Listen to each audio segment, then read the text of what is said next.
आता पावसाळा सुरू होतोय आणि पावसाळ्यात तुमची इलेक्ट्रिक स्कूटर सुरक्षित ठेवण्यासाठी काही 5 महत्त्वाच्या टिप्स सांगतो, त्या फॉलो करा. पहिली टिप आहे, तुमची स्कूटर नेहमी कोरड्या आणि छत असलेल्या ठिकाणी चार्जिंगला लावा.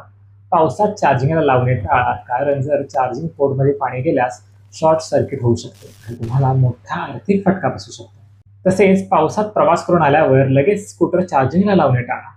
आधी ती कोरडी होऊ द्या, मग थोड्या वेळानंतर ते चार्जिंगला लावा. दुसरी टीप आहे, रस्त्यावर साचलेल्या खोल पाण्यातून स्कूटर चालवणे टाळा.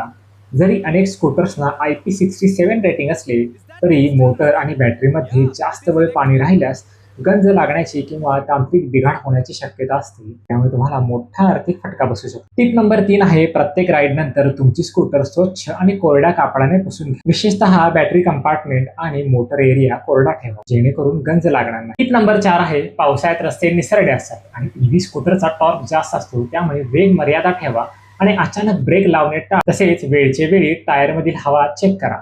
टिप नंबर 5 आहे, जेव्हा स्कूटर वापरत नसाल तेव्हा ती चांगल्या दर्जाच्या रेन कव्हरने झाकून ठेवा, जेणेकरून डॅशबोर्ड आणि संवेदनशील इलेक्ट्रिक घटक पाण्यापासून वाचतील आणि तुमची स्कूटर सुरक्षित राहील. तर मित्रांनो, तुम्ही या टिप्स फॉलो करा आणि पावसाळ्यात तुमची इलेक्ट्रिक स्कूटर सुरक्षित ठेवा.